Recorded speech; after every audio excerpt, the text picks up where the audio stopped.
नमस्ते दोस्तों, आज हम आपको शेयर बाजार की एक ऐसी रोमांचक कहानी सुनाने जा रहे हैं जिसने एक ट्रेडर को बाजार का पैगंबर बना दिया। यह है पॉल ट्यूडर जोन्स की कहानी, वो शख्स जिसने 1987 के स्टॉक मार्केट क्रैश की भविष्यवाणी की और अरबों की कमाई की। कल्पना कीजिए 1980 के दशक का न्यूयॉर्क, जहां 32 साल का एक युवा ट्रेडर अपने दिमाग और हिम्मत से वॉल स्ट्रीट को हिलाने की तैयारी कर रहा है। पॉल ट्यूडर जोन्स, जो न सिर्फ बाजार की धड़कनों को समझता था बल्कि दुनिया की आर्थिक हलचलों को भी भांप लेता था। उसकी कहानी शुरू होती है कॉटन ट्रेडिंग से, लेकिन उसका असली जादू 1987 में दिखा, जब उसने एक ऐसा दांव लगाया जिसने इतिहास रच दिया। 1987 में अमेरिकी शेयर बाजार आसमान छू रहा था। हर कोई स्टॉक्स खरीदने की होड़ में था, लेकिन पॉल की नजर कुछ और देख रही थी।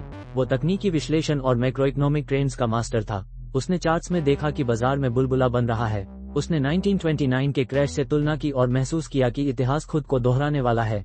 पॉल ने अपने ट्यूडर इन्वेस्टमेंट कॉर्पोरेशन के जरिए स्टॉक इंडेक्स फ्यूचर्स को शॉर्ट करना शुरू किया, यानी उसने दांव लगाया कि बाजार गिरेगा। और फिर आया 19 October 1987, black Monday. Dow Jones index 22.6% लुढ़क गया, जो उस समय का सबसे बड़ा एक दिनी पतन था।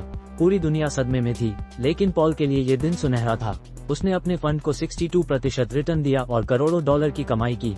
वो बाजार का नया हीरो बन गया। लेकिन दोस्तों, पॉल ट्यूडर जोन्स की कहानी सिर्फ एक क्रैश की भविष्यवाणी की नहीं है। वो एक ऐसा ट्रेडर था जो जोखिम को गले लगाता था, लेकिन अनुशासन से कभी नहीं डिगता था। उसने हमेशा कहा कि ट्रेडिंग में सबसे जरूरी है अपने नुकसान को सीमित करना। 1987 की जीत के बाद उसने अपने फंड को अरबों डॉलर का साम्राज्य बनाया और आज भी वो हेज फंड की दुनिया का बेताज बादशाह है। उसकी कहानी हमें सिखाती है कि बाजार में जीतने के लिए न सिर्फ हिम्मत चाहिए, बल्कि गहरी समझ और सही समय पर सही चाल चलने की कला भी। तो दोस्तों, क्या आप तैयार हैं शेयर बाजार के इस जंगल में अपनी राह बनाने के लिए?